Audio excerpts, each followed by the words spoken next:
نحمده ونصلي ونسلم على رسول الكريم اما بعد بسم الله الرحمن الرحیم۔ آج فجر میں حضرت نے نیت سے متعلق گفتگو فرما لی، تو اس کتاب کا نام ہے نقش درویش، اور اس میں حضرت صاحب دامت برکاتہم العالیہ نے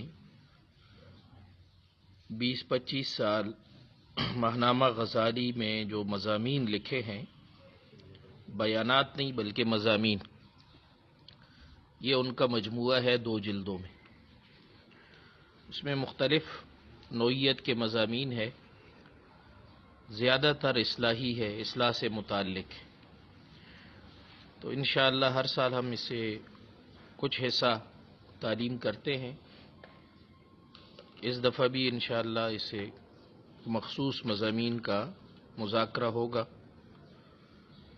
سارے مضامین پڑھنے کے ہیں، لہذا جو نئے دوست ہیں وہ یہ کتاب جو ہے وہ یہاں سے حاصل کر سکتے ہیں، خانقاہ سے۔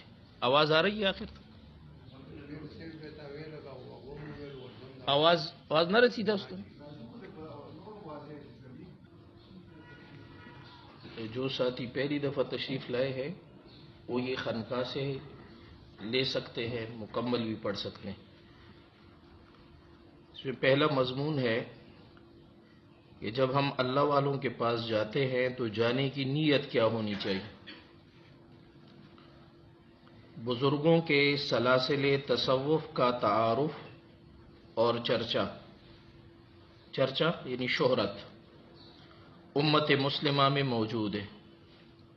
ہمیشہ سے حضور اقدس صلی اللہ علیہ وسلم کے بعد صحابہ میں بھی ایسے لوگ رہے ہیں جو لوگوں کی باقاعدہ تربیت اور اصلاح کے لیے بیٹھے، اور انہوں نے آگے اپنے شاگرد یا خلفاء تیار کیے، پھر انہوں نے آگے لوگوں کی تربیت کی، اور اب تک یہ سلسلہ چلا آ رہا ہے۔ اس کو سلوک، احسان، تصوف، یہ سارے نام اس کے لیے استعمال ہوتے ہیں، اور ان کی خدمت میں حاضری کا بھی کسی نہ کسی درجے میں رواج ہے۔ ہر زمانے میں یہ رواج رہا ہے کہ جو لوگ اللہ والے ہوتے تھے، لوگ اپنی اصلاح کے لیے ان کے پاس جایا کرتے تھے، حتیٰ کہ بڑے بڑے علماء جو خالص انہوں نے اپنی زندگیاں علم کے لیے وقف کی تھی، وہ بھی اس طرح کے بزرگوں کی خدمت میں جایا کرتے تھے۔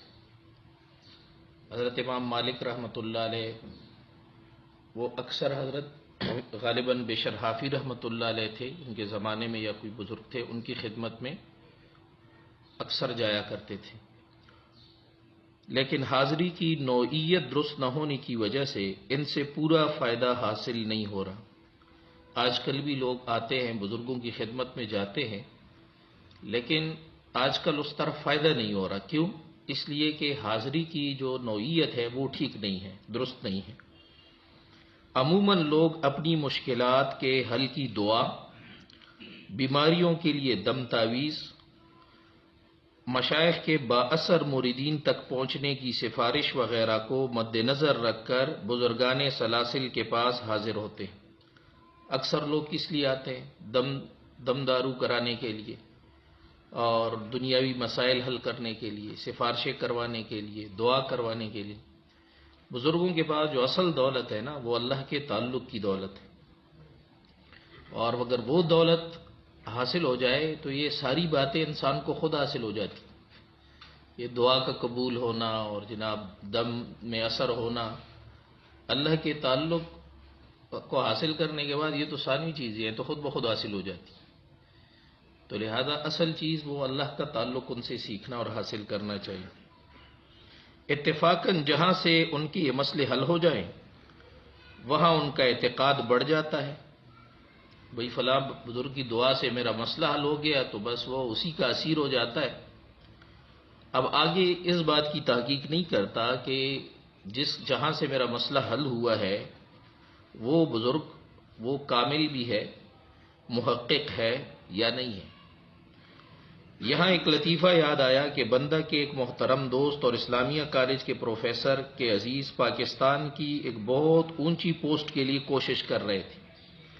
ان کو کسی خوش فہم نے بتایا کہ اسلام آباد میں کسی مزار پر کوئی گدی نشین بیٹھے ہیں جو تکوینی سلسلہ کے بزرگ ہیں، ان سے رابطہ کیا جائے۔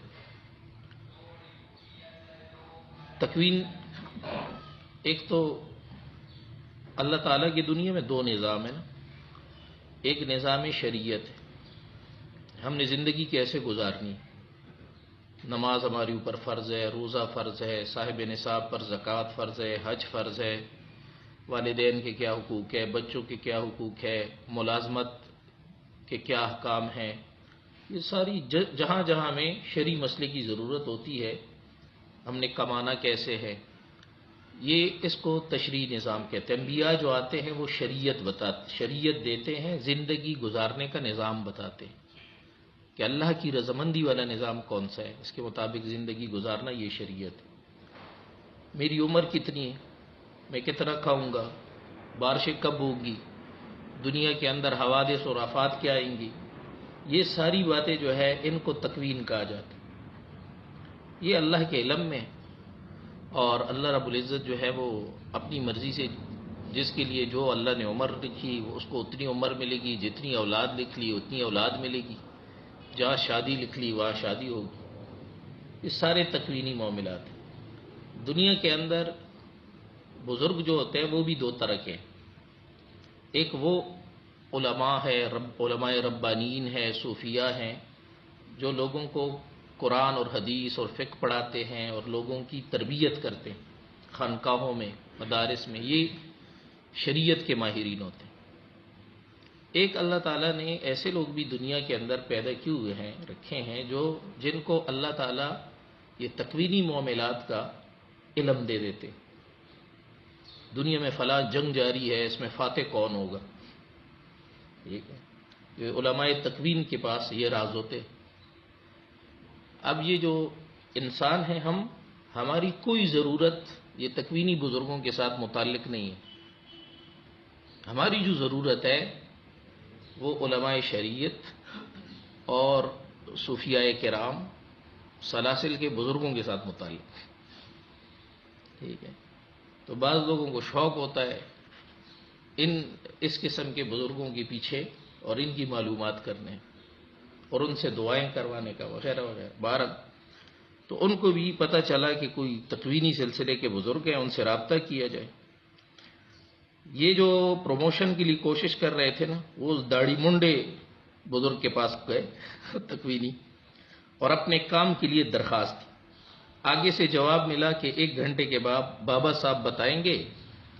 تو بابا صاحب نے وہاں کوئی سیکرٹری بٹھایا ہوگا فائلیں وصول کرنے کے لیے، اس نے بتایا کہ 1 گھنٹے بعد بابا صاحب بتائیں گے کہ یہ کام ہوا کہ نہیں۔ بزرگ موصوف جو تھے ان کے اسٹیبلشمنٹ سیکشن کے ڈپٹی سیکرٹری کو انہوں نے ٹیلی فون کیا اور سائل کی پروموشن فائل کا پوچھا۔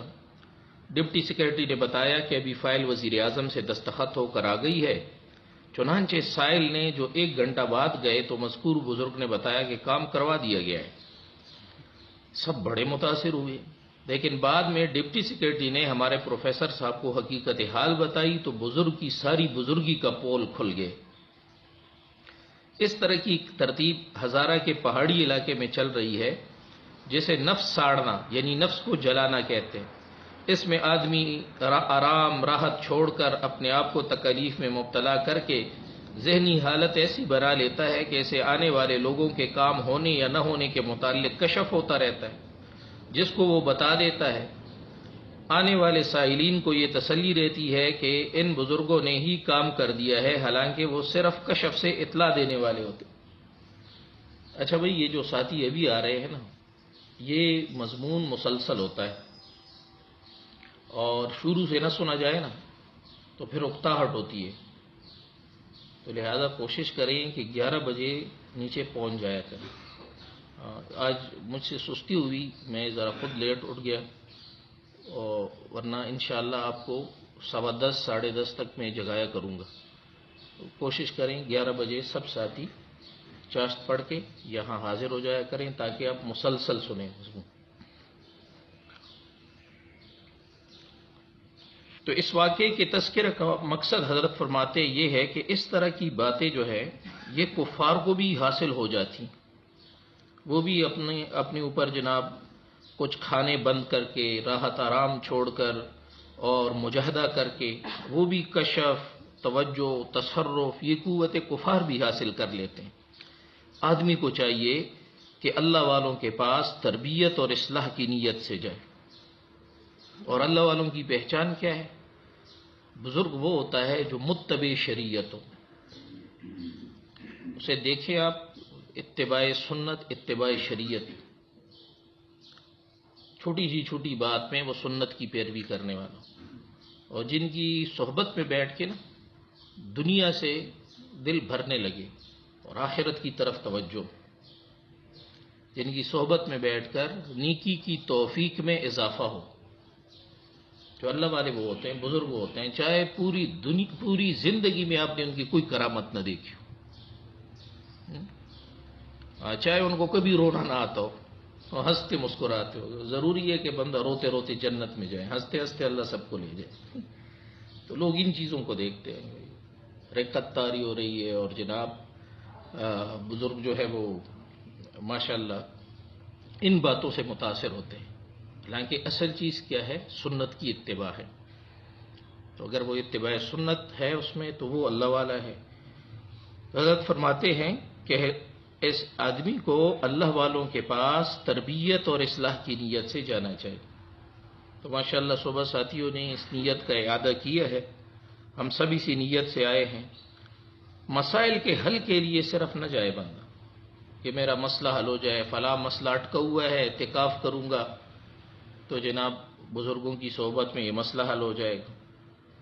وہ مریدین اور آمد و رفت والے حضرات جو اصلاح اور تربیت کے لیے آتے ہیں اور ان کی تعلیمات پر عمل کرتے ہیں تو اللہ والوں کو ان کے مسائل کی خود فکر ہو جاتی، اور صحیح بات ہے، ہمارے حضرات جو ہے یہ خود فکر مند ہوتے ہیں۔ جب کوئی ساتھی ماشاءاللہ اصلاح میں محنت کر رہا ہے، بار بار آتا ہے، اپنی اصلاح کے لیے کوشش کرتا ہے، اس کی ملازمت نہیں ہوتی تب بھی ان حضرات کو فکر ہوتی ہے، اس کا امتحان اٹکا ہوتا ہے تب بھی ان حضرات کو فکر ہوتی ہے، اس کے گھر میں بیماری ہوتی ہے تب بھی ان حضرات کو فکر ہوتی ہے، تو خود ہی متفکر ہوتے ہیں۔ وہ ساتھی بیان کرے یا نہ کرے، خود ان کے لیے دعا کرتے ہیں، اور یہ بات زیادہ مؤثر ہوتی ہے، اور نتیجے میں اصلی فائدہ یعنی اصلاح اور آخرت کا فائدہ انسان کو ملتا ہے، اور ضمنی طور پر، ثانوی طور پر دنیا کے مسائل کا حل بھی اچھے طریقے سے ہو جاتا ہے۔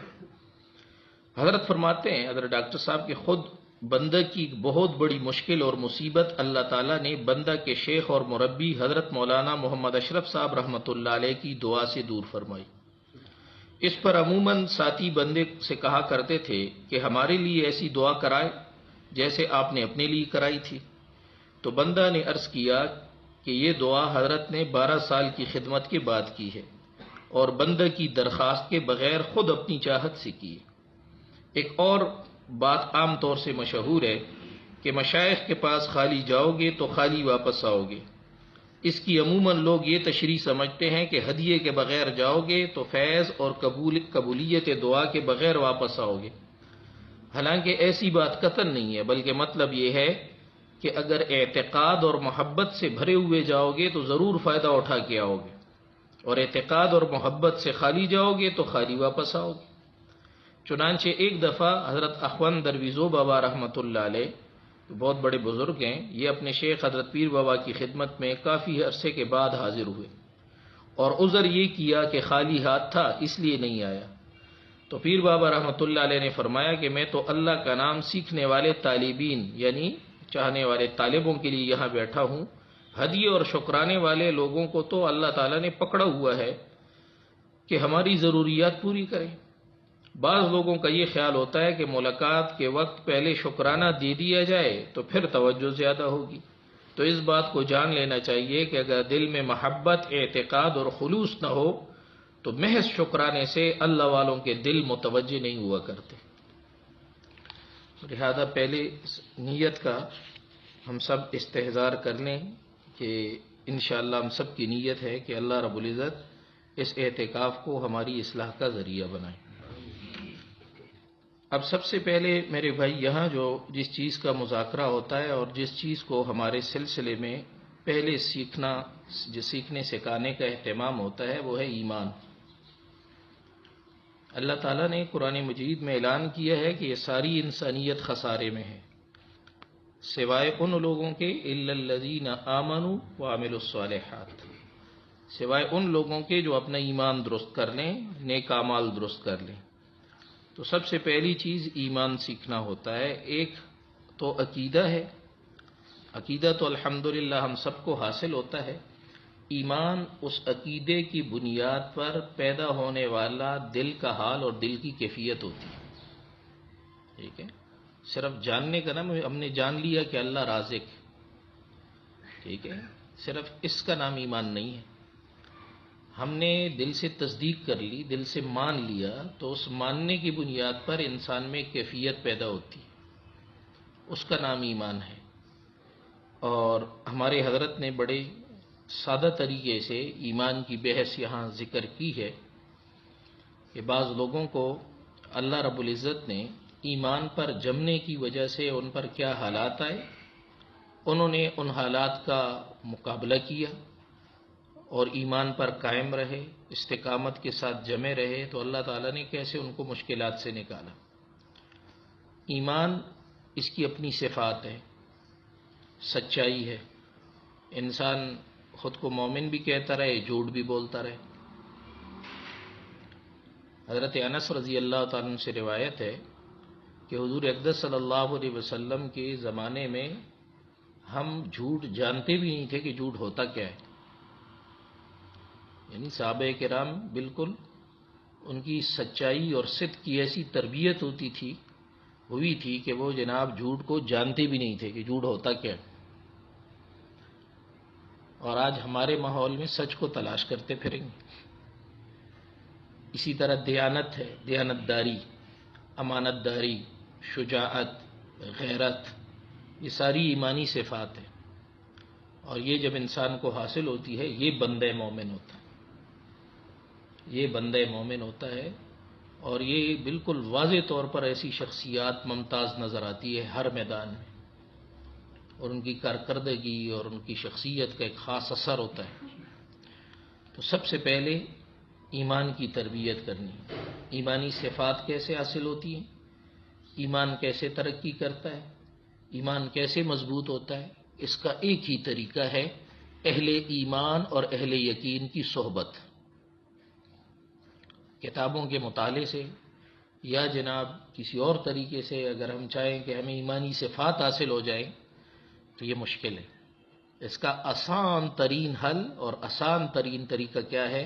جن لوگوں کو یقین اور ایمان کی دولت حاصل ہے، ان اہل یقین اور اہل ایمان کی صحبت میں انسان کا ایمان درست ہو جاتا ہے، مضبوط ہو جاتا ہے، صفات ایمانیہ حاصل ہو جاتی۔ حضرت فرماتے ہیں کہ اردو کا ایک محاورہ ہے، سانچ کو آنچ نہیں۔ سانچ یہ سچ کے لیے ہے۔ ہر زبان کے بولنے والے مختلف علاقوں میں الفاظ کو مختلف طریقوں سے بولتے ہیں، چنانچہ کسی علاقے میں سانچ سچ کو سانچ کہتے ہوں گے، آنچ یہ آگ کو کہتے ہیں۔ تو گویا محاورے کا مطلب یہ ہے کہ سچ کو کوئی خوف اور خطرہ نہیں ہے۔ حدیث میں آتا ہے الصدق ینجی والکذب یہلک، یعنی سچ نجات دیتا ہے اور جھوٹ ہلاک کرتا ہے۔ یہ ایک ابدی حقیقت ہے، سارے نظاموں کو سچ چلا رہا ہے، جبکہ جھوٹ ہر نظام کو نقصان پہنچانے اور توڑنے کی کوشش کرتا ہے۔ نظام تبھی چلتا ہے جب جھوٹ سے بچاؤ کا بندوبست کیا جاتا ہے۔ اس سلسلے میں یہ خیال ہوا کہ اس اصول کے بارے میں اپنی زندگی میں جو اپنے تجربے اور ساتھیوں کے تجربے سامنے آئے اور جو کچھ اپنے بزرگوں سے سنا یا ان کو کرتے دیکھا، ان کو لکھ لیا جائے تو عبرت حاصل کرنے کے لیے اور نصیحت قبول کرنے کے لیے اچھا سامان ہو جائے گا۔ بندہ کو جن بزرگوں کی صحبت حاصل ہوئی، ان میں حضرت جی مولانا انعام الحسن صاحب رحمۃ اللہ علیہ دہلوی تبلیغی جماعت کے امیر تھے۔ بندہ کے شیخ اول یعنی پہلے شیخ تھے۔ حضرت فرما رہے کیونکہ بندہ نے 1969 میں پہلی بیعت انہی سے کی تھی۔ تبلیغی دورے کے لیے حضرت مالیشیا یا انڈونیشیا کا سفر فرما رہے تھے۔ سرحد پر داخلے کے وقت عملے نے پوچھا کہ آپ کے پاس پیسے، کرنسی وغیرہ تو نہیں ہے؟ حضرت نے جواب میں فرمایا کہ نہیں ہے۔ تھوڑا آگے جانے کے بعد اچانک جیب میں ہاتھ ڈالا تو 1 روپیہ نکل آیا۔ انتہائی پریشان ہوں۔ پریشانی کیوں ہوئی؟ کہ وہی سرحد پر میں نے پولیس والے سے کہا کہ میرے پاس پیسے نہیں، اور ادھر تو جیب میں پیسہ نکل آیا۔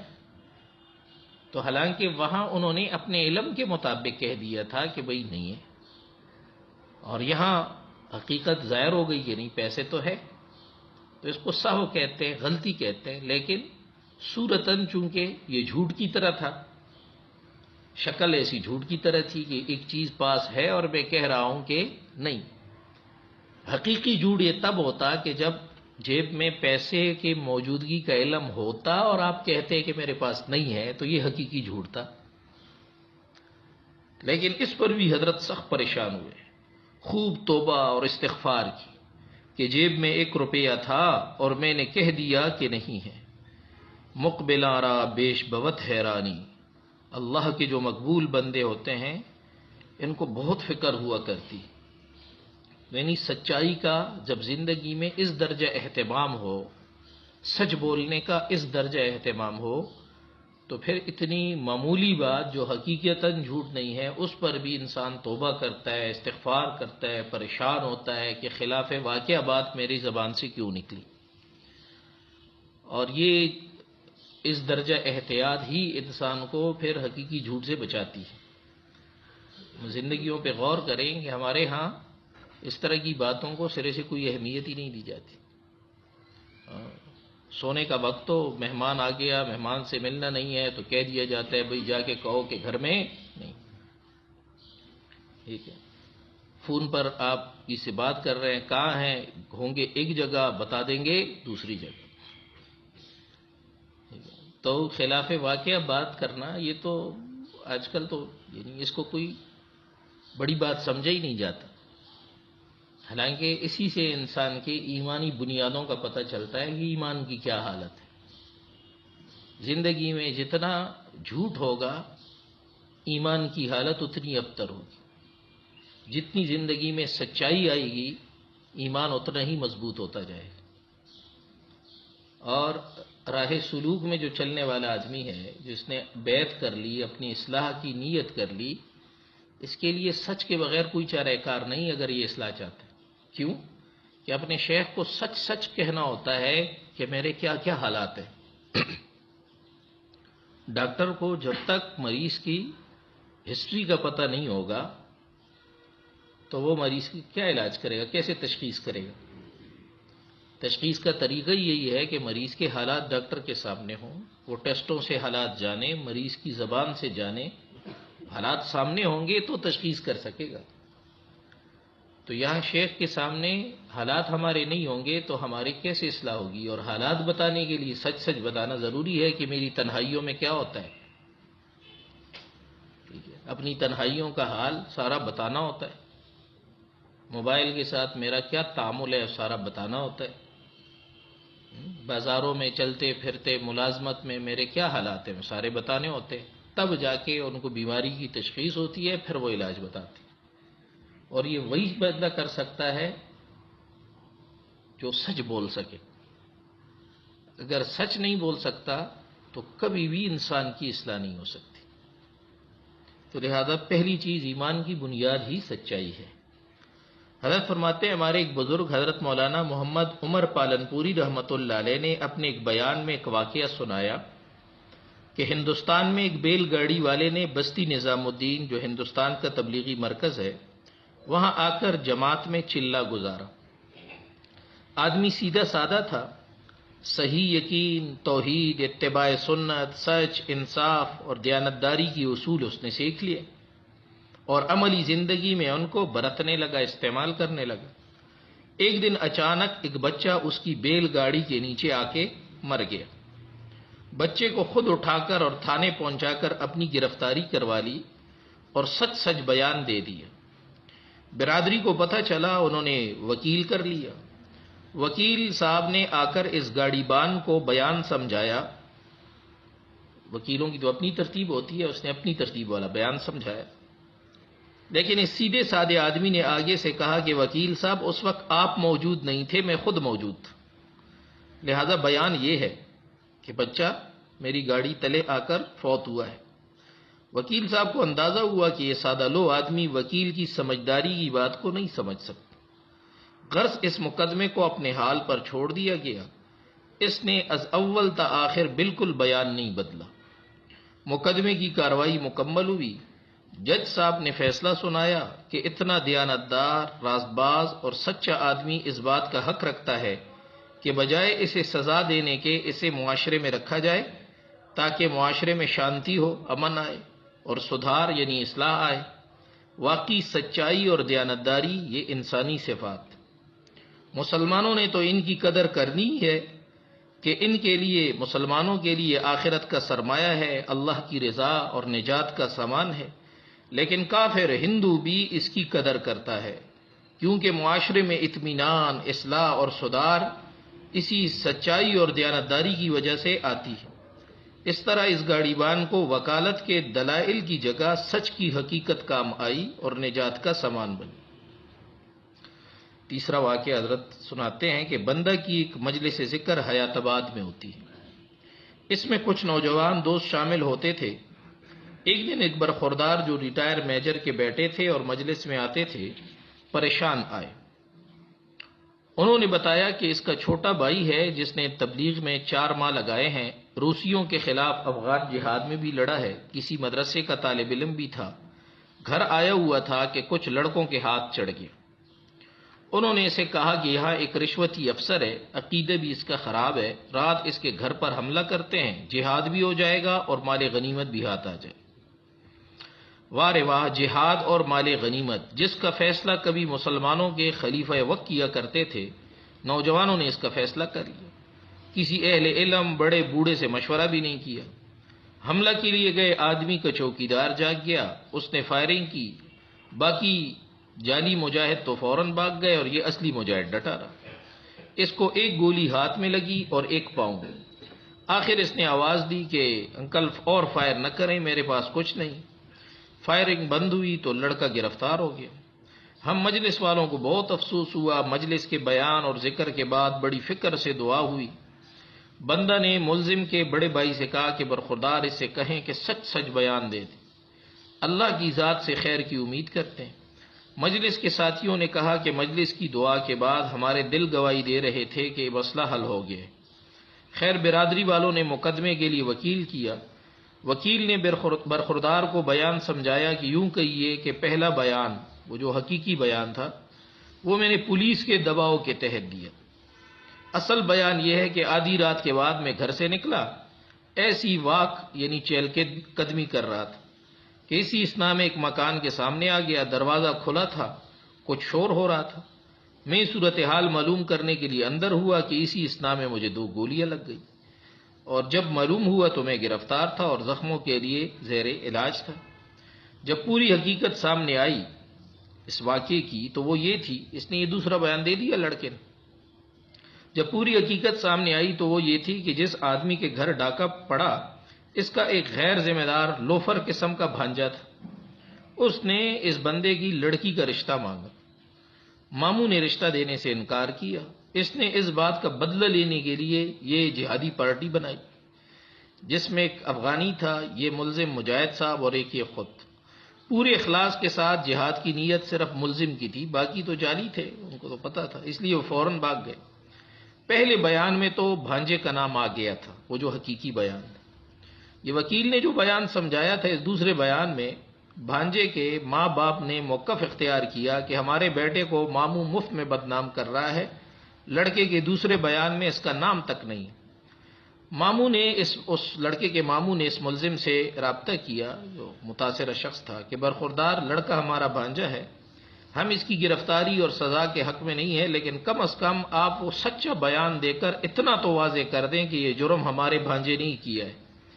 آپ یہ کر دیں تو ہم آپ تینوں کو چھوڑ دیں گے اور آپ کے خلاف مقدمہ نہیں کریں۔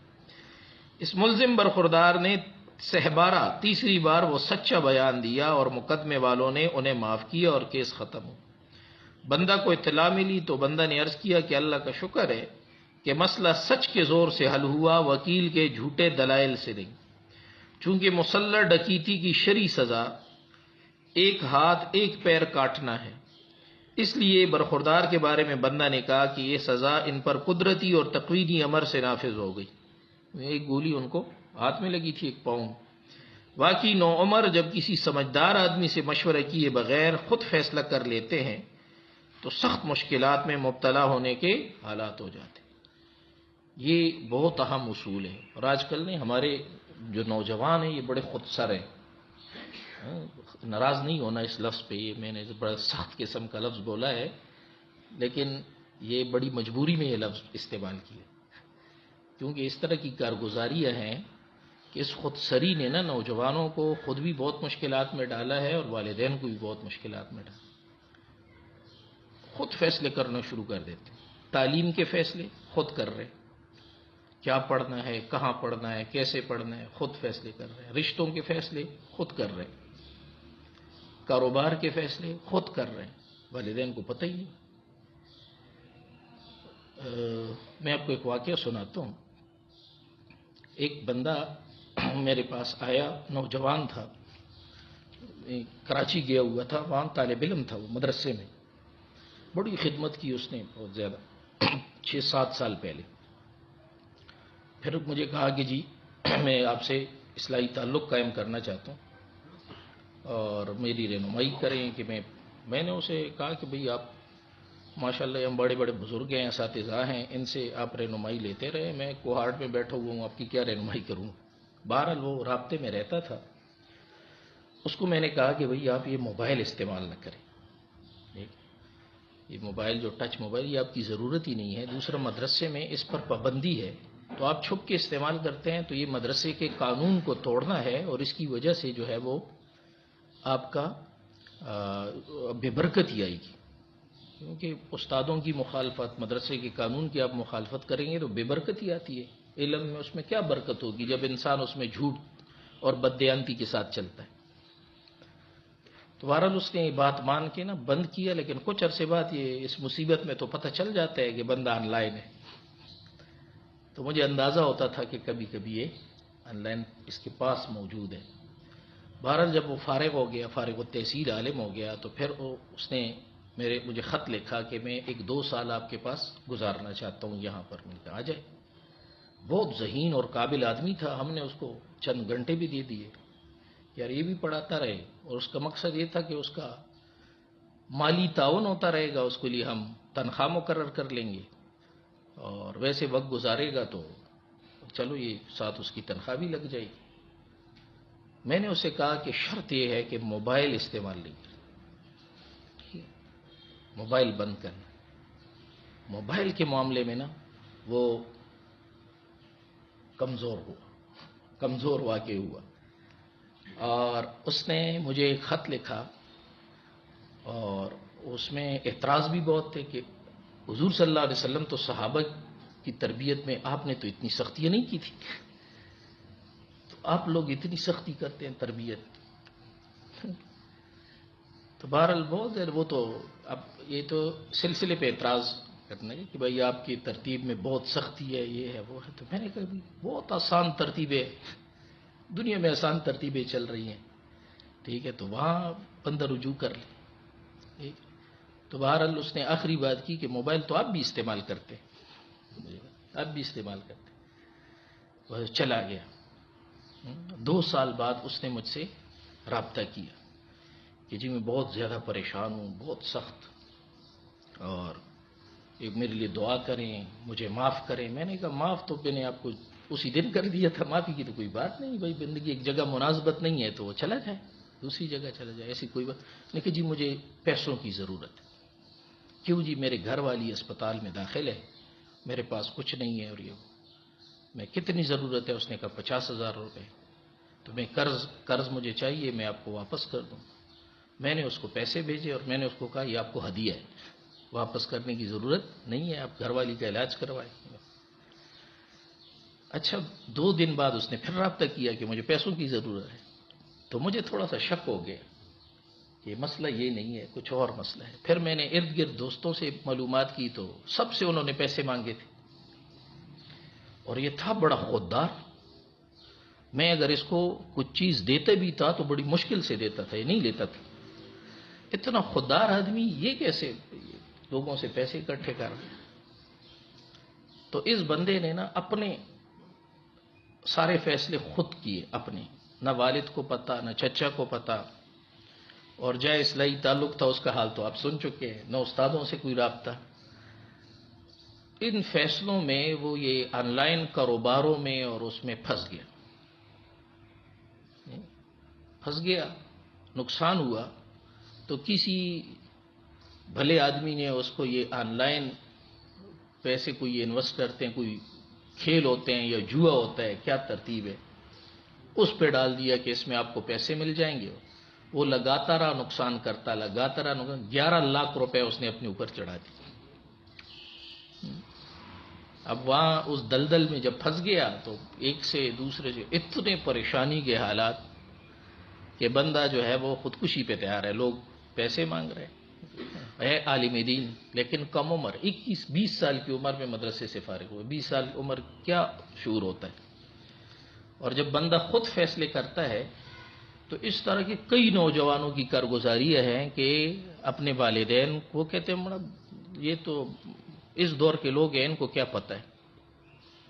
تو اس ڈیجیٹل دنیا میں لوگوں کے ہاتھوں، فراڈیوں کے ہاتھوں تعلیمی کیریئر تباہ، اخلاقی زوال، اور چھوٹی عمروں میں ڈپریشن، ٹینشن کے مریض، گھر والوں کے لیے مسائل، خاندان. یہ بالکل عام آپ معاشرے میں دیکھیں، ہر دوسرے تیسرے گھر کا یہ المیہ ہے. یہ واقعہ حضرت نے نقل فرمایا ہے، یہ معاشرے کے المیہ ہیں. اور اس کا راز حضرت نے آخر میں لکھا ہے، کسی سمجھدار آدمی سے مشورے کیے بغیر خود فیصلے کرنا. تو یہ جتنے نوجوان بیٹھے ہیں نا، یہ آج کل تو مغرب میں بھی رواج ہے نا، کوئی جو سنجیدہ ان میں نوجوان نسل ہے وہ مینٹور کے بغیر نہیں چلتی. ہر شعبے میں اپنا ایک انہوں نے رہنما بنایا ہوا ہے، وہ اس کو سے مشورہ کر کے چلتے ہیں. تو یہ جتنے نوجوان ہیں زندگی کا معمولی سے معمولی فیصلہ بھی خود نہ کریں، اپنا کوئی رہنما بنائیں ضرور، اپنا استاد، والدین، چچا، والد، دادا، شیخ. اور جو کام کریں والدین کے علم میں لا کے کریں اس دور. تو مجھے پھر بڑی فکر ہوئی یہ حالات سن کر. میں نے ان کے استاد تھے پرانے جنہوں نے ان کو ترغیب دی تھی میرے ساتھ تعلق بنانے کی، تو ان کو میں نے پھر اطلاع دی کہ یہ بچہ تو دلدل میں پھنسا ہوا ہے، اس کے والدین کو بتاؤ. یہ خدا نہ خواستہ اس طرح قرضوں کے ہاتھوں مارا گیا، کچھ اور اس کو نقصان ہو گیا، گھر والوں میں کسی کو پتہ نہیں ہے. تو وہاں بتائے، گھر میں بتائیں تاکہ کوئی ترتیب کرے اس کی. تو اس طرح کے حالات، یہ موبائل کے ہاتھوں، ڈیجیٹل دنیا، خود اپنے فیصلے کرنا، نہ تجربہ کاری کی وجہ سے. اور جس موبائل کی سے میں نے اس کو روکا نا، تو وہ اس لیے تھا کہ مجھے اندازہ تھا کہ اس کے نفس میں ضبط نہیں ہے، اسی موبائل نے ڈبو دیا. ٹھیک ہے، تو تھوڑی دیر کے لیے اگر انسان اپنے سے بڑے کی بات مان لے، سوچ نفس نہیں مان رہا لیکن انسان نفس پر جبر کر کے مان لے، اس کے فائدے ہوتے ہیں. انسان کو دنیا کے اعتبار سے بھی نقصانات سے بچتا ہے، آخرت کے اعتبار سے بھی نقصان سے بچتا ہے. حضرت فرماتے ہیں کہ واقعہ خود بندے کے ساتھ پیش آیا. یہ 1973 کا واقعہ ہے. حضرت فرماتے ہیں کہ بندہ کا لیڈی ریڈنگ اسپتال میں بطور ڈاکٹر کام کرنے کا پہلا سال تھا. ہسپتال کے پاس مسجد تھی، اس میں ہم نماز پڑھتے تھے. اس کے امام فارغ التحصیل عالم تھے. ایک دن انہوں نے کہا کہ ڈاکٹر صاحب میرے ساتھی کو 4 مہینوں کی میڈیکل چھٹی کا سرٹیفکیٹ دے دو. بندہ نے کہا کہ یہ تو جھوٹ ہو جائے گا. انہوں نے کہا کہ یہ جھوٹ نہیں ہے، یہ ضرورت کے لیے وسیلہ ہے. حضرت ابراہیم علیہ السلام نے کافروں سے جان چھڑانے کے لیے انی سقیم، میں بیمار ہوں، کہا تھا. بندہ ان کی باتوں میں آ گیا اور چھوٹتے ہی پورے 4 مہینے کا سرٹیفکیٹ لکھ دیا۔ نا تجربہ کار ہونے کی وجہ سے یہ بھی پتہ نہیں تھا کہ مسلسل 4 مہینے کا سرٹیفکیٹ یکبارگی نہیں دیتے۔ خیر یہ سرٹیفکیٹ اسپتال کے انچارج ایم ایس کے پاس وضاحت کے لیے آیا۔ ایم ایس نے بندہ کو بلایا اور پوچھا کہ ڈاکٹر صاحب یہ سرٹیفکیٹ آپ نے دیا ہے؟ بندے نے کہا کہ جی ہاں میں نے دیا ہے۔ اس نے پوچھا کہ کتنے پیسے لیے ہیں؟ میں نے کہا پیسے تو نہیں لیے۔ اس نے کہا دیکھیں آپ سیدھے سادے آدمی ہیں، یہ پیسے کسی کمپاؤنڈر نے لیے ہوں گے اور سرٹیفکیٹ آپ سے بنوایا ہو۔ بندہ نے کہا کہ ایسی بات نہیں ہے، یہ آدمی بندہ کا واقف تھا اس لیے بنا دیا۔ اس پر ایم ایس صاحب نے کہا کہ ڈاکٹر صاحب یہ ایسا جرم ہے کہ اس پر آپ کی ڈگری ختم ہو سکتی ہے، آپ کی ملازمت ختم ہو سکتی ہے۔ خیر یہ ایم ایس سید امیر علی شاہ صاحب بندہ کے والد صاحب کے ایک مہربان دوست جو اہل سادات میں سے تھے ان کے واقف تھے، اور انہوں نے اسے میرا خیال رکھنے کا کہا ہوا تھا۔ امیر علی شاہ صاحب نے بندہ کو نصیحت کر کے رخصت کر دیا اور کیس اپنے پاس رکھ لی۔ بندہ نے واپس آ کر غور و فکر کیا کہ ایک کام ایک مولوی صاحب کے کہنے پر خدمت خلق کے لیے کیا تھا، اس پر پکڑ ہو گئی۔ حالانکہ عمومی تجربہ تھا کہ بندہ نے جو خدمت خلق کے کام کیے اللہ تعالیٰ نے اس کے بدلے بہت آسانیاں اور برکتیں نصیب فرمائی۔ بندہ کو خیال ہوا کہ اس عمل میں کوئی گڑبڑ ضرور ہو گئی۔ خدمت خلق بڑا اچھا عمل ہے لیکن غیر شرعی طریقے سے نہیں۔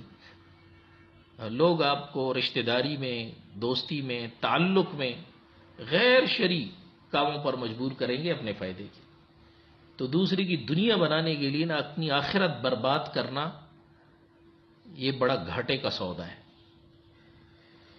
تو حضرت فرماتے ہیں کہ میں نے کہا کہ اس میں کوئی گڑبڑ ضرور ہو گئی ہے جس کی وجہ سے حالات مشکل ہو گئے۔ بندہ نے معلومات اور تحقیقات کی۔ حضرت مفتی شفیع صاحب رحمۃ اللہ علیہ مفتی اعظم پاکستان کی کتاب ہے گناہ بلذت، بڑی زبردست کتاب ہے، اس کو پڑھنا چاہیے، چھوٹا سا رسالہ ہے گناہ بلذت۔ اس میں لکھا ہوا تھا کہ جھوٹا سرٹیفکیٹ دینا جھوٹی گواہی ہے جس کا گناہ 2 دفعہ بدکاری کے برابر ہے۔ بہت افسوس ہوا، خاص طور پر اس مولوی صاحب پر جس نے ابراہیم علیہ السلام کے واقعے کا حوالہ دے کر بندہ کو متاثر کی۔ بعد میں پتہ چلا کہ بعض مولوی صاحبان بہت بے احتیاطے ہوتے ہیں، ان کی نظر میں تعویلات ہیلے ہی ہوتے ہیں اور باوجود استعداد نہ ہونے کے خود استنباط کرتے ہیں، خوف خدا نہ ہونے کی وجہ سے کوئی غم فکر ہی نہیں۔ خیر بندہ نے سوچا کہ خطا کا علاج استغفار ہے، اس لیے فوراً صلاۃ توبہ پڑھی، 7 روزے جرمانے کے منت کیے اور 30 روپے خیرات کیے۔ اس دور میں سونا تقریباً 400-500 روپے تولہ تھا۔ چند دن بعد بندہ کا انٹرویو اس ایم ایس صاحب کے ساتھ تھا اور جونیئر ہاؤس آفیسر سے سینئر ہاؤس آفیسر کی ترقی ہونی تھی۔ استغفار کے بعد تسلی تھی کہ اللہ تعالیٰ کی مدد ہوگی۔ پیشی ہوئی۔ ایم ایس صاحب نے سلیکشن کمیٹی سے بندے کا تعارف کرواتے ہوئے کہا کہ یہ ڈاکٹر فدا ہے جس کی عادت جھوٹے سرٹیفکیٹ دینے کی۔ ایک سرٹیفکیٹ دینے کو انہوں نے عادت کہہ دیا۔ عادت کب بنتی ہے؟ جب ایک عمل کم از کم 3 مرتبہ ہو جائے تو اس سے عادت بننا شروع ہو جاتی ہے، اور پھر عادت جتنا آپ زیادہ کریں گے عادت پختہ ہوتی جائے گی۔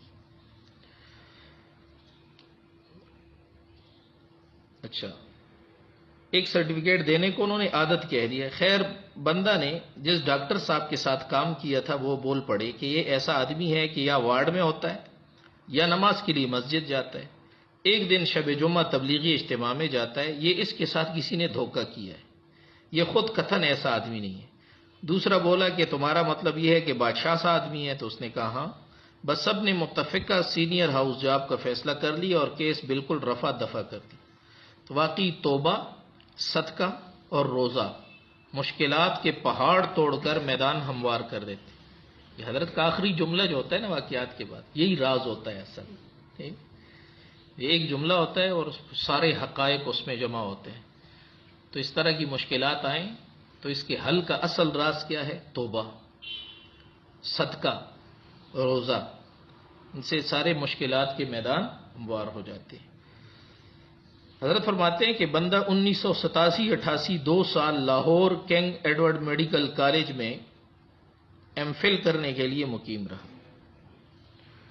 کالج کے ہاسٹل میں جامعہ اشرفیہ نیلا گوبند کا ایک طالب علم بطور مؤذن کام کر رہا تھا۔ رب نواز نام تھا، جنگ کا رہنے والا تھا، بندہ سے باقاعدہ بیت تو نہیں تھا لیکن اسے بندہ سے بہت مناسبت اور تعلق تھا۔ ذہنی استعداد زیادہ نہیں تھی، اس لیے 2 درجے پڑھ کر اپنے گاؤں واپس ہو گیا۔ مدارس کی برکت سے گاؤں جاتے ہی اپنی ویران مسجد کو آباد کیا، اذان جماعت شروع کرائی۔ مقامی جاٹ قوم کا ذمہ دار تھا، کچھ نہ کچھ اپنی ذمہ داری شروع کر دی۔ خود زیادہ دینی کام نہیں کر سکتا تھا، اس لیے تبلیغی مرکز جا کر درخواست کر کے جماعت منگوائی اور اس کے ذریعے دینی فضا بنانا شروع کر۔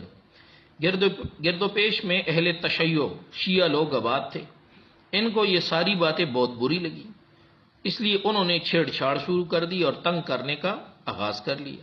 یہ برداشت کرتا رہا، ایک دن ان سب نے مل کر اس کے گھر پر مسلح حملہ کر دی اور آ کر فائرنگ کی۔ اپنے بچاؤ کے لیے اور انہیں بھگانے کے لیے رب نواز کو بھی فائرنگ کرنا پڑی۔ اپنی حفاظت کے لیے حکومت کا منظور شدہ اسلحہ رکھنا ہر شہری کا حق ہوتا ہے۔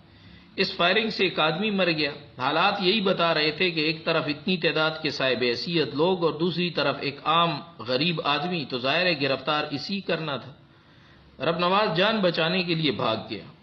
کچھ دن بعد اسے احساس ہوا کہ اس کی وجہ سے بوڑھے والدین اور بہن بھائی پولیس کی اذیت میں آ رہے ہیں، اس لیے اللہ کا نام لے کر خود جا کر گرفتاری پیش کر دی اور صحیح بیان دے کر اپنے فائر کرنے کا اقرار کر دی۔ تھانے دار نے شکل و صورت دیکھی، ایک معصوم نوجوان اور اتنی سادگی سی گرفتاری اور اقبال جرم کر رہا ہے۔ اس نے پوچھا، مولوی صاحب کچھ گاڑی وغیرہ چلا سکتے ہو؟ رب نواز نے روس کے خلاف جہاد میں حصہ لیا ہوا تھا، اس لیے جیپیں چلانا سیکھا ہوا تھا۔ اس نے کہا جی چلا سکتا ہوں۔ تھانے دار نے کہا ہماری گاڑی چلاؤ اور بچوں کو اسکول لے جایا کرو۔ کچھ دن کام کرتا رہا۔ ایک دن تھانے دار نے کہا کہ آپ کی کیس کی تفصیلات مکمل ہو گئی ہیں، لہذا آپ کو بطور ملزم حوالات میں ڈالنا ہو۔ حوالات میں اندر کر لیا، مقدمہ چلنا شروع ہو گیا۔ اہل تشیع کا دعویٰ تھا کہ ایک آدمی رب نواز نے آگے سے فائر کر کے قتل کیا ہے اور رب نواز نے بھی فائر کا اقرار کیا ہوا تھا۔ مقدمہ چلتا رہا، ڈاکٹر کی پوسٹ مارٹم رپورٹ پہنچی، بقول رب نواز عدالت میں پیشی ہوئی، کیس پر بحث ہوئی اور عدالت نے مکمل بری کر دی۔ سب لوگوں کو حیرت ہوئی، علاقے میں دبدبہ قائم ہو گیا کہ رب نواز کے صدر پاکستان کے ساتھ براہ راست تعلقات، اس لیے چھوٹ گئے۔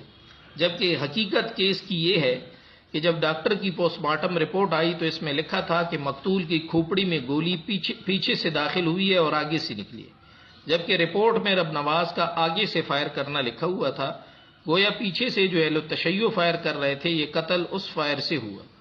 رب نواز نے بتایا کہ ہم غریب لوگ، ہمیں پتہ بھی نہیں تھا کہ ڈاکٹر کی رپورٹ بھی ہوتی ہے، اس کے ساتھ رابطہ کرنا ہوتا ہے، بس اللہ تعالیٰ کا آسرا، وہی مسبب الاسباب، واقعی جسے اللہ رکھے ایسے کون چکے۔ تو یہ سچ بیان دینے کی برکت تھی کہ بندہ قتل کے الزام سے جو ہے وہ بری ہو گیا۔ حضرت فرماتے ہیں کہ اگلا واقعہ بندہ کے شاگرد اور مرید ڈاکٹر امین کوہستانی کا ہے۔ اس کا واقعہ یہ ہے کہ یہ 1998 کا واقعہ ہے کہ اس کو کچھ لوگوں نے اغوا کر لیا تھا اور اغوا کر کے اسے لوٹنا یا قتل کرنا چاہتے تھے۔ اس کے پاس چھوٹا بیٹا بھی تھا گاڑی میں، تو اس نے جو ہے وہ اغوا کاروں پر موقع پا کر گولی چلا دی اور ان کا جو سرغنا تھا اسے قتل کر دی اور باقی اغوا کار جو تھے وہ بھاگ گئے۔ اس کے پاس پستول تھا ڈاکٹر کے پاس۔ یہ گرفتار ہوا، لوگوں نے بڑا اس کو کہا کہ بھئی رات کا کیس ہے، آپ کہیں کہ بھئی میں نے قتل نہیں کیا، لیکن اس نے سچ بیان دی۔ حضرت سے رابطہ ہوا، حضرت نے فرمایا کہ سچ بیان دے۔ تو یہ جناب اس نے سچ کہہ دیا کہ ہاں میں نے جناب اس کو قتل کیا تھا۔ تو یہ جیل چلا گیا اور جیل میں حضرت نے پھر جیل سے یہ رہا ہوا کچھ عرصے بعد۔ جیل میں جو اس کی کارگزاری ہے وہ حضرت نے لکھی ہے کہ سچا بیان دینے کے بعد کیس میں کچھ ایچ پیچ تھی ہی نہیں، اس لیے ماتحت عدالت جو سیشن کورٹ ہے اس نے 302(b) کا فیصلہ کر کے 25 سال قید کی سزا سنائی۔ مخالفین اس پر مطمئن نہ ہوئے، انہوں نے کیس ہائی کورٹ میں لے گئے۔ ہائی کورٹ نے 302(b) کو 302(c) کر کے سزا 16 سالہ کر دی اور ڈاکٹر امین کو ہری پول جیل منتقل کر دیا۔ اچھا جی، مخالفین اس پر بھی مطمئن نہیں تھے، اس لیے وہ کیس سپریم کورٹ لے گئے۔ ڈاکٹر امین نے بتایا کہ سپریم کورٹ میں کیس کی پیروی کے لیے میرے پاس نہ کوئی آدمی تھا نہ پیسے تھے، اس لیے سپریم کورٹ کے لیے ایک درخواست سادہ کاغذ پر لکھ کر بھیج دی اور اللہ کے آسرے پر جیل کاٹنا شروع کر دی۔ ایک دن جیل میں ایک خواب دیکھا کہ میں ایک اونچے ٹیلے پر بیٹھا ہوا ہوں اور ٹیلے کے قریب سے سفید پگڑیاں باندھے ہوئے لوگوں کی ایک قطار گزر رہی۔ وہ لوگ ایک دوسرے سے کہہ رہے ہیں کہ یہ آدمی یہاں کیا کر رہا ہے؟ خود ہی انہوں نے جواب بھی دیا کہ اس کو ہمارے ساتھ شامل ہونے کے لیے بھیج دیا گیا۔ صبح اٹھ کر خواب پر غور کیا تو ذہن میں یہ بات آئی کہ ہری پور جیل میں قیدیوں کے لیے درس نظامی کا جو مدرسہ ہے اس میں داخلہ لینا چاہیے۔ چنانچہ اس میں داخلہ لیا اور 4 سال مدرسہ میں زیر تعلیم رہا۔ درس نظامی کی کتابوں کے علاوہ حفظ اور تجوید کا کورس بھی مکمل کر لیا اور بورڈ کے عربی فاضل وغیرہ کے امتحانات بھی پاس کر لیے۔ ان سارے کاموں کی وجہ سے سزا کی مدت میں کمی ہوتی رہی۔ 16 میں سے 10 سال معاف ہو گئے۔ 6 سال پورے ہونے کو تھے کہ سپریم کورٹ کا فیصلہ آ گیا اور انہوں نے 16 سال کی سزا والا فیصلہ برقرار رکھا، جس میں سے 10 سال معاف ہو گئے تھے اور 6 سال کٹ گئے تھے۔ اس لیے فیصلہ آتی ہی رہائی ہو گئی۔ واپس آ کر محکمہ صحت کی طرف گیا تاکہ پوچھوں کہ میری 10 سال نوکری کے کچھ بقایا جات مل سکتے ہیں تو وصول کر لوں۔ متعلقہ ڈپٹی ڈائریکٹر سے ملا، اس نے میری سنبھالی ہوئی فائل نکالی، سپریم کورٹ کا فیصلہ دیکھا اور کہا کہ آپ کا جرم اخلاقی نہیں ہے، اس لیے آپ کی نوکری بحال ہو جائے گی۔ نوکری کے بحالی کے کاغذات فارورڈ کروائے۔ اس پر اللہ کا شکر ادا کرتے ہوئے واپس ہوا۔ تو یہ آدمی جو ہے اس نے سچا بیان دیا، جھوٹ نہیں بولا، اللہ تعالیٰ نے اس الزام سے بھی نکالا، اور جیل کا جو زمانہ تھا وہ تقوینی طور پر اس کے لیے ایسا باعث رحمت بنا کہ حافظ قرآن ہو گیا، تجوید پڑھ لی اور جناب علم حاصل کر لیا وہاں مدرسے میں جیل کے اندر بیٹھے بیٹھے۔ اگلا واقعہ فارسٹ رینج آفیسر عبد القادر صاحب کا ہے، جو سلسلے سے منسلک ہے، اعتکاف میں ہوتے ہیں لیکن اس دفعہ تشریف نہیں لائے۔ یہ انہی کی زبانی سنی۔ حضرت فرماتے ہیں، یہ عبد القادر صاحب کا بیان ہے کہ ایک دفعہ ہمیں ایک سرکاری کام کے سلسلے میں ٹور پر جانے کا اتفاق ہوا۔ ہمیں سرکاری گاڑی دی گئی تاکہ فیلڈ ورک میں استعمال ہو سکے۔ ہمارے افسر مجاز نے ہمیں ٹور کی جگہ تک پہنچا دیا اور ہماری رہائش وغیرہ کا بندوبست کر دیا۔ ہم نے اپنا کام شروع کر دیا اور انچارج صاحب واپس چلا گیا اور گاڑی بھی اپنے ساتھ لے گیا۔ تقریباً 1 مہینے کے بعد ہمارا کام ختم ہوا، ہماری واپسی کے لیے گاڑی بھیج دی گئی۔ جب ہم واپس پہنچے تو ہمارے کام پر جانے سے لے کر واپسی تک گاڑی 3000 کلومیٹر استعمال ہوئی تھی۔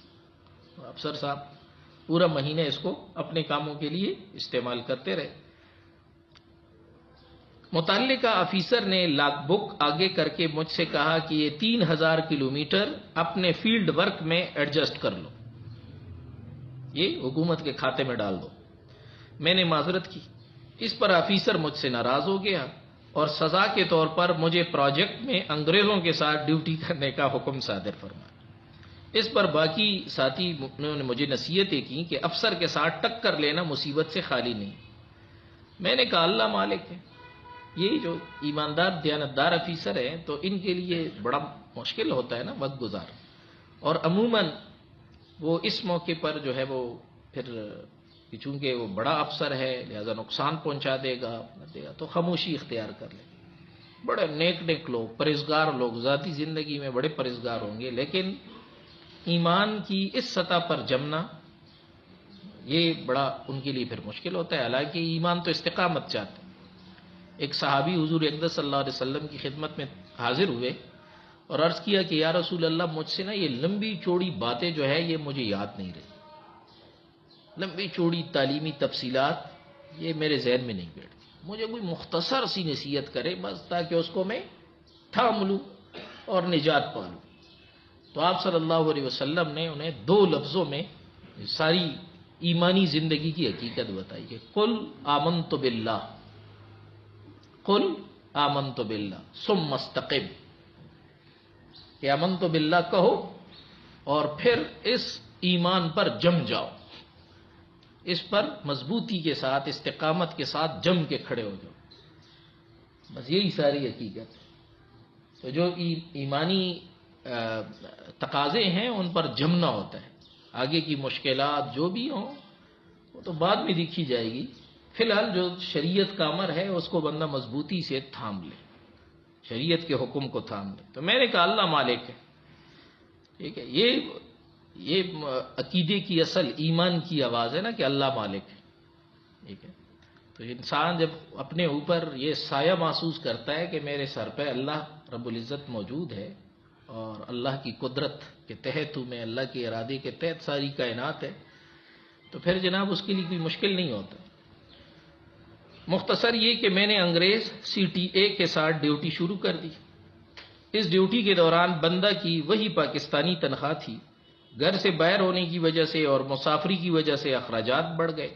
5-6 مہینے کے بعد میں نے انگریز افسر سے مل کر عرض کی کہ آپ کے عملے کی بڑی بڑی تنخواہیں ہیں، مجھے بھی کافی کام کرنا پڑ رہا ہے، مجھے بھی حوصلہ افزائی کے لیے کچھ معاوضہ دیں. انگریز میرے کام سے خوش تھا. اس نے کہا کہ میں آپ کو اپنی جیب سے 1 لاکھ روپے بھی دے سکتا ہوں، لیکن یہ رقم کچھ عرصے میں ختم ہو جائے گی اور آپ کو پھر پیسوں کی ضرورت ہو. پھر اس نے ایک مثال دی کہ اگر ایک آدمی آپ سے مچھلی کا مطالبہ کرے کہ مجھے ایک مچھلی دے دو، اور آپ اس سے کہیں کہ میں آپ کو ایک مچھلی بھی دے سکتا ہوں اور آپ کو مچھلی پکڑنے کا گر بھی سکھا سکتا ہوں، گر سیکھ لیں تو آپ ساری زندگی اب مچھلیاں کھائیں گے. میرے پاس آپ کو عطیہ دینے کے لیے تو کوئی مد نہیں ہے، البتہ ہمارے پاس کمپیوٹر کی تربیت کے مد میں پیسہ بہت ہے. میں آپ کو کمپیوٹر کا تربیتی کورس کرا دوں گا، اس طرح آپ ہمیشہ کے لیے پیسے کما سکیں گے. تو اس انگریز نے مجھے ادارے کے خرچ پر پشاور میں کمپیوٹر کے ایک تربیتی ادارے میں شام کی کلاسوں میں داخلہ کرا دی. یہ ادارہ علامہ اقبال اوپن یونیورسٹی سے الحاق شدہ ہے. تربیت کا دورانیہ 2 سال تھا. دفتری اوقات کے بعد میں وہاں جاتا. اس کورس پر 1,20,000 روپے خرچ آیا. یہ پیسے انگریز نے پروجیکٹ کے فنڈ سے ادا کر دی. 2 سال بعد میں نے BCS کا امتحان پاس کر لیا. ساتھ ساتھ کمپیوٹر لیبارٹری میں کام کرتا رہا اور گیس میں مہارت حاصل کر لی. کیا بولا ہوتا ہے؟ GIS میں مہارت حاصل کر لی. اس کے بعد میں نے 5 سال تک اس پروجیکٹ میں کام کرتا رہا. جب پروجیکٹ ختم ہوا تو وہ لوگ آ گئے. وہ لوگ پرائیویٹ کام کو ٹھیکہ پر لے کر مجھ سے کرواتے تھے. میں نے ان سے کہا کہ سرکاری کام کا تو میں مکلف ہوں، پرائیویٹ کام کے آپ پیسے لیتے ہیں تو مجھے بھی مزدوری دیا کریں. چونکہ وہ افسر تھا اور میں ماتحت، تو انہوں نے مجھے GIS سے نکال کر اپنی پرانی سیٹ پر واپس بھیج دیا. لیکن چونکہ اپنے محکمے میں میرا تعارف ہو چکا ہے، اس لیے اب لوگ مجھ سے کام کرواتے ہیں، جس سے میری گزر اوقات اچھی ہو جاتی ہے. انگریز سے میرا مطالبہ 2-3 ہزار کا تھا، وہ بھی مختصر وقت کے لیے، لیکن گر سکھا کر اس نے مجھے ہمیشہ کے لیے کمائی کا ذریعہ دے دی.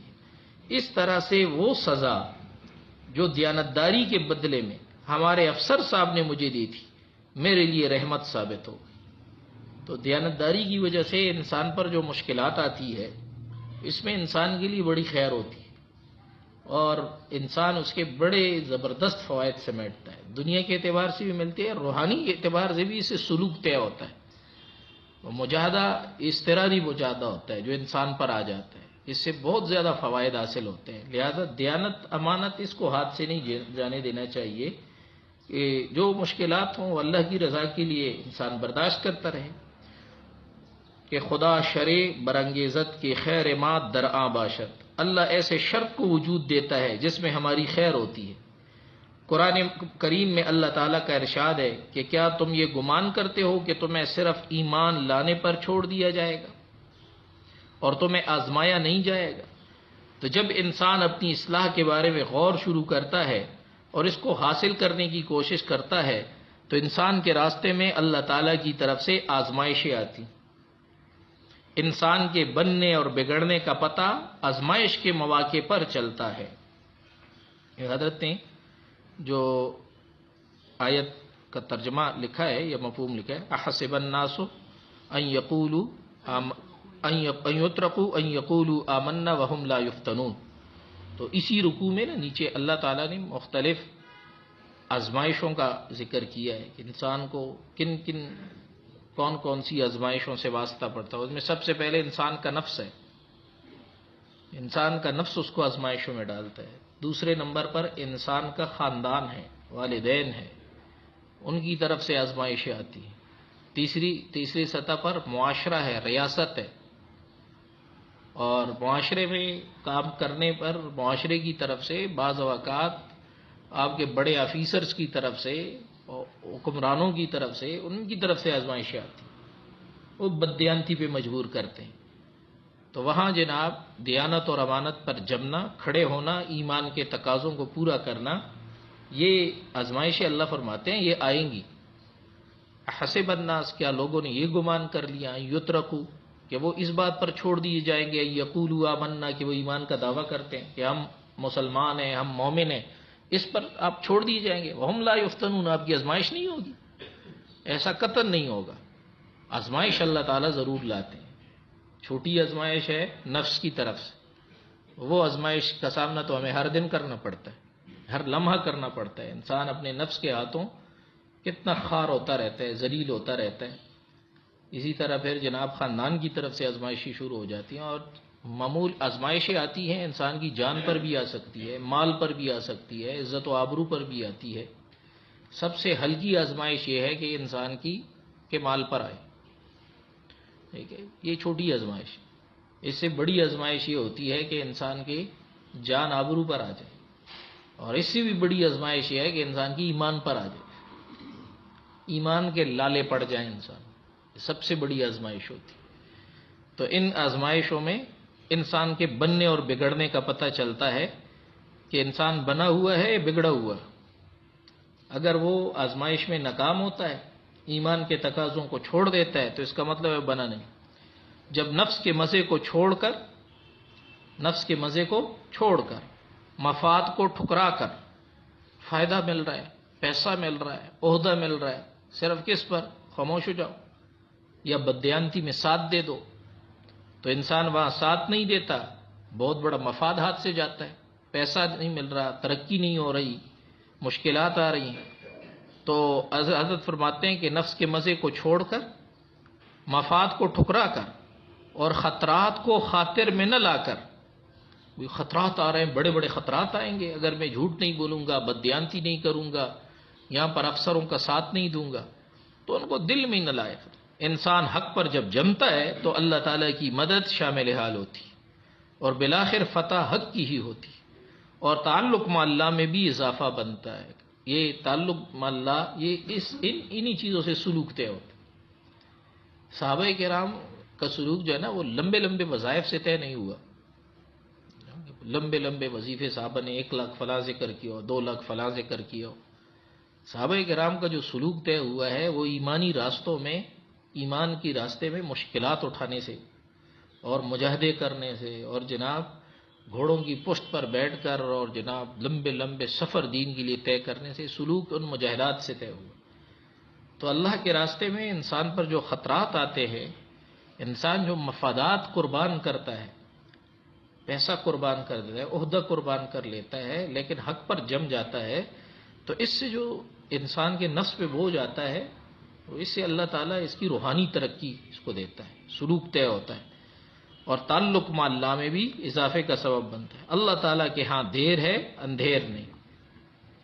اللہ تعالیٰ کے ہاں دیر ہے، اندھیر۔ عبد القادر صاحب کو دیر سی چیز ملی، لیکن ملی ایسی کہ دیانتداری کا صحیح بدلہ اللہ تعالیٰ نے دنیا میں عطا فرما دی۔ ایک سچا واقعہ قارئین کی دلچسپی اور عبرت کے لیے پیش خدمت ہے، گلکیاس صاحب کا ہے، ماشاءاللہ گلکیاس صاحب تشریف فرما ہے۔ ان کا واقعہ ڈاکٹر طارق صاحب نے لکھا تھا، حضرت نے لکھوایا تھا، اس کو میں نے حضرت کے مضامین ہی میں شامل کیا کیونکہ حضرت کے حکم سے لکھا گیا تھا۔ اور گلکیاس صاحب سلسلے میں بیعت ہے اور سنجیدگی سے اپنی اصلاح کی کوشش کرتے رہتے ہیں۔ موصوف خیبر بینک میں گریڈ 20 کے افسر ہیں، ابھی ریٹائر ہو گئے۔ یہ 2004 کا واقعہ ہے۔ اس وقت وہ چیف آڈیٹر کے عہدے پر کام کر رہے ہیں۔ اپنے فرائض منصبی میں ان کو ہر قسم کے اخراجات اور بہیکاتوں کی جانچ پڑتال کرنا پڑتی تھی۔ جہاں کوئی بے ضابطگی اور بے قاعدگی دیکھتے اس کی نشاندہی کرتے، جو افسران کی طبیعت پر گرا گزرتی۔ مختلف مواقع پر خریداریوں اور تقرریوں میں اپنے مینیجنگ ڈائریکٹر کے خلاف قاعدہ فیصلوں کی نشاندہی کی جس پر وہ ناراض تھے۔ انہی دنوں بینک کا ایک وفد جرمنی گیا جس میں کچھ بینک کے اور کچھ حکومتی عہدیدار شامل تھے۔ واپسی پر وفد کے ارکان نے TADA کے بل جمع کرائے۔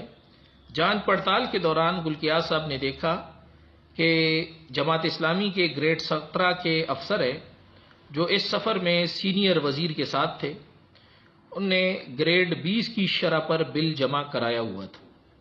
صحیح طریقہ کار کے مطابق ہونا تو یہ چاہیے تھا کہ پہلے اس بل کو آڈیٹر منظور کرتا، پھر MD دستخط کرتا، مگر یہاں جب بل گلگیاز صاحب کے سامنے پہنچا تو اس پر پہلی سی MD کا دستخط ہو چکا تھا۔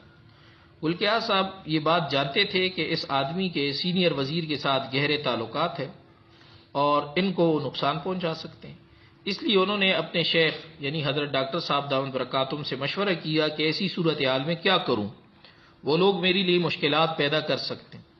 حضرت نے فرمایا کہ تم وہی لکھو جو حق ہے، کیونکہ آپ نے تو بیعت ہی اس بات پر کی ہے کہ حق کو نافذ کریں گے اور اس کے لیے اپنی جان دینے کا موقع آئے گا تو پیچھے نہیں ہٹیں گے۔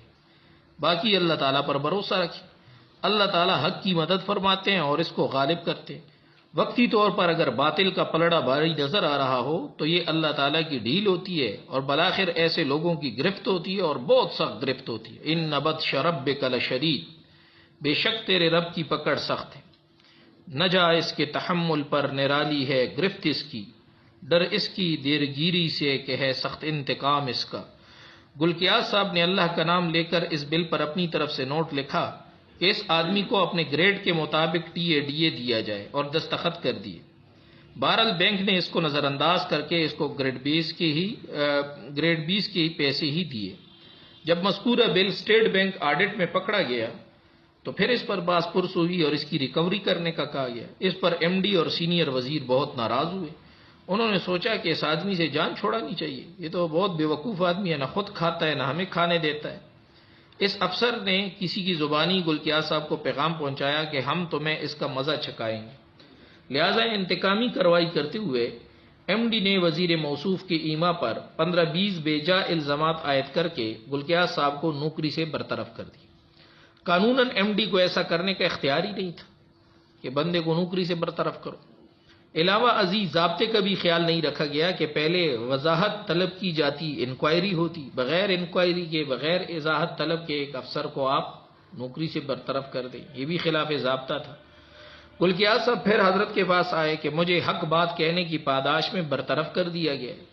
حضرت نے ان کو تسلی دی کہ گھبراؤ نہیں، اللہ خیر کرے گا۔ وَإِن تَصْبِرُوا وَتَتَّقُوا لَا يَضُرُّكُمْ كَيْدُهُمْ شَيْئًا إِنَّ اللَّهَ بِمَا يَعْمَلُونَ مُحِيطٌ، اور اگر تم صبر کرو اور تقوی اختیار کرو تو کچھ نہ بگڑے گا تمہارا ان کے فریب سے، بے شک وہ جو کچھ کرتے ہیں سب اللہ کے بس میں۔ وَلَا تَهِنُوا وَلَا تَحْزَنُوا وَأَنْتُمُ الْأَعْلَوْنَ إِن كُنتُم مُؤْمِنِينَ، اور سست نہ ہو اور نہ غم کھاؤ اور تم ہی غالب رہو گے اگر تم ایمان رکھتے ہو۔ حضرت نے گلگیاز صاحب کو عدالت سے رجوع کرنے کا مشورہ دی۔ گلگیاز صاحب نے عدالت میں کیس دائر کر دیا۔ کیس چلتا رہا کہ گلگیاز صاحب کو پتہ چلا کہ 2002 میں ایک آرڈیننس نافذ ہوا ہے جس کی روح سے MD کے پاس ان کو برطرف کرنے کا اختیار ہی نہیں ہے، یہ اختیار صرف گورنر اور وزیر اعلیٰ کے پاس ہے۔ اس پر گلگیاز صاحب نے وزیر اعلیٰ کو درخواست دی کہ میرے خلاف انتقامی کارروائی کی گئی ہے اور اختیارات سے تجاوز کر کے مجھے برطرف کیا گیا۔ وزیر اعلیٰ نے کیس کو لا ڈپارٹمنٹ بھیجا اور SNGD، حضرت یہ کوئی مخفف ہے یا انہوں نے گلگیاز صاحب کے موقف کی تائید کی اور وزیر اعلیٰ نے گلگیاز صاحب کو بحال کرنے کا حکم جاری کر دیا۔ اس کے باوجود بینک والے گلگیاز صاحب کی جوائننگ قبول نہیں کر رہے تھے اور ٹال مٹول سے کام لے رہے تھے۔ حضرت نے گلگیاز صاحب کو مشورہ دیا کہ آپ دفتر جایا کریں، حاضری لگایا کریں اور جب چھٹی کرنا ہو تو درخواست دیا کریں۔ انہوں نے ایسا ہی کیا، وہ آتے جاتے رہے، مگر نہ بینک والے گلگیاز صاحب کو کوئی کام دیتے تھے اور نہ ہی تنخواہ دیتے۔ گھریلو اخراجات کے لیے قرض لینا پڑ رہا تھا۔ پھر ڈاکٹر صاحب کے کہنے پر گلگیاز صاحب نے دوبارہ وزیر اعلیٰ کو درخواست لکھی کہ بینک والے ان کی جوائننگ بھی قبول نہیں کر رہے اور تنخواہ بھی نہیں دیتے۔ وزیر اعلیٰ نے ان کی درخواست پر بینک والوں سے سخت باس پرس کی اور حکم جاری کیا کہ 3 دن کے اندر اندر اس بات کی وضاحت کی جائے کہ میرے حکم کے باوجود گلگیاز صاحب کو ڈیوٹی پر کیوں نہیں آنے دیا گیا۔ اس پر MD بہت گھبرایا اور فوراً مجھے بلا کر جوائننگ لے لی۔ برطرفی کے 9 مہینے بعد گلگیاز صاحب کی بحالی کا حکم ہوا۔ وہ بسا اوقات نا دیانت اور امانت کا ایک فیصلہ اس پر 9 مہینے کا مجاہدہ برداشت کرنا. اللہ اکبر. اللہ تعالیٰ نے جو فرمایا کہ کیا تم دعوی ایمان پہ بچ جاؤ گے اور تمہارا یہ خیال ہے کہ تمہیں آزمایا نہیں جائے گا. تمہارا تصور یہ ہے کہ آزمائش کوئی ایک دن کی ہوگی، چند گھنٹوں کی ہوگی. تو بسا اوقات ایک فیصلے پر آزمائش 9 مہینے بھی آ سکتی ہے، اس سے زیادہ بھی آ سکتی ہے، ساری عمر بھی ہو سکتی ہے. اللہ اکبر. تو کل اچھا جی، اس کے بعد بھی سینئر وزیر نے 11 مہینے تک لٹکائے رکھا، تو کل 20 مہینے کی ابتلا تھی. 9 مہینے بعد بحالی کا حکم ہوا اور اس کے بعد بھی 11 مہینے تک اس مسئلے کو لٹکائے رکھا گیا. وزیر صاحب نے اپنا پورا زور لگایا ہوا تھا کہ گلکیار صاحب دوبارہ نکرے پر نہ آ سکے، مگر سلسلے کے ساتھی مسلسل دعائیں کرتے رہے اور گائے گائے ختم بھی کرتے رہے. اس کے نتیجے میں اللہ تعالی نے وزیر کی وزارت کا خاتمہ کیا اور گلکیار صاحب اپنے عہدے پر بحال ہو گئے. جس ایم ڈی نے گلکیار صاحب کو برطرف کرنے کا حکم جاری کیا تھا، اس کو 3 مہینے بعد ہی مختلف بے قاعدگیوں میں ملوث ہونے کی بنا پر مستعفی ہونا پڑا اور آج کل کینسر کا مریض ہے. اب کی بار بینک والوں نے ڈر کے مارے بجائے آڈٹ چیف کا عہدہ دینے کے گلکیار صاحب کو شعبہ زراعت کا ڈائریکٹر بنا دیا ہے. ابھی بھی بینک والے گلکیار صاحب کے بقایا جات دینے میں ٹال مٹول کر رہے ہیں. انشاءاللہ اس کا فیصلہ بھی گلکیار صاحب کے حق میں ہو جائے گا کہ اللہ تعالیٰ کے ہاں دیر ہے اندھیر نہیں ہے. تو یہ مختلف واقعات حضرت صاحب دامت برکاتہم نے اپنے دوستوں کے لکھے، جو صفات ایمانیہ پہ جم کے کھڑے ہوئے اور اس میں آزمائشیں بھی آئیں، اس میں مشکلات بھی آئیں، لیکن آخر میں فتح حق کی ہوئی. تو ہمارے سلسلے کے تربیتی ترتیب میں سب سے پہلے صفات ایمانیہ پیدا کرنا. جب تک ایمانی صفات پیدا نہ ہوں اس وقت تک بڑے بڑے اعمال، بڑے بڑے وظائف یہ تعلق میں اللہ کا راستہ نہیں کھولتے. اللہ کے تعلق کا راستہ کھلنے کا راز ہمارے سلسلے میں یہ کہے کہ ایمانی صفات کی تربیت کی جائے. لہذا یہاں کوئی بڑے بڑے اسباق، وظائف، لطائف، ان کے بجائے جو پہلی چیز، پہلی ترجیح ہے وہ یہ ہے کہ آدمی کے ایمانی صفات درست ہے یا نہیں. جھوٹ کی عادت تو نہیں ہے، سچ بولتا ہے نہیں بولتا، دیانتداری امانتداری سے کام لیتا ہے نہیں لیتا، جہاں پر خطرات ہوں خطرات کے باوجود حق پہ جمتا ہے نہیں جمتا، آزمائش کے لیے خود کو تیار رکھتا ہے نہیں رکھتا. تو یہ ایمانی صفات جب پیدا ہو جائیں تو میرے بھائی یہ بندہ ہوتا ہے مومن. یہ جو ایمان کا وعدہ ہے اور ایمان پر جو وعدے ہیں قرآن پاک میں، غلبے کے وعدے ہیں اور جناب دنیا اور آخرت کی کامیابیوں کی وعدے ہیں، آسائشوں کے وعدے ہیں، یہ صفات ایمانیہ کے بغیر نہیں ہو سکتی. تو پہلی تربیت وہ ہے صفات اپنی ایمانی صفات کو درست کرنا. جھوٹ کی عادت ہو خدا نخواستہ اس کی تربیت کریں گے چھوٹ جائے. سچ پر انسان آ جائے، سچ پر جمنے والا بن جائے. دیانت، امانت، غیرت، شجاعت، اخلاص، یہ ایمانی صفات جب درست ہوتی ہیں اور یہ انسان کو حاصل ہوتی ہیں تو تعلق مع اللہ کا راز اس میں چھپا ہوا ہے. یہاں سے پھر جناب سلوک کا سفر انسان کا، اللہ کے تعلق کا سفر انسان کا شروع ہوتا ہے، اللہ کا تعلق حاصل ہوتا ہے. صفات ایمانیہ کے ساتھ جو اعمال کی جاتی ہیں وہ اعمال وہ اللہ کے دربار میں قبول ہوتی ہیں. اور اگر ایمانی صفات انسان کو حاصل نہیں ہے، بددیانت ہے، جھوٹا ہے اور ان چیزوں میں مبتلا ہے، تو اس کے ساتھ کیا ہوا فرض نفل عمل اللہ کے دربار میں قبول نہیں ہے. ادا ہو جائے گا، قضا کا کوئی فتویٰ نہیں دے گا مفتی کہ آپ اس نماز کی قضا کریں یا اس حج کو دوبارہ کریں یا زکوٰۃ. ادا ہو گیا، لیکن ادا اور چیز ہے اور اللہ کے دربار میں اس عمل کا قبول ہو جانا اور چیز ہے. اجر و ثواب اور آخرت کے جو وعدے ہیں وہ تو قبولیت پر ہیں. تو ہماری ساری جو دینی زندگی ہے، نمازیں پڑھے، روزے رکھے، خدمت خلق کرے، جو کچھ کرے، بنیاد ایمان ہے. اور پھر ایمان یہ بنتا ہے صفات ایمانیہ پر.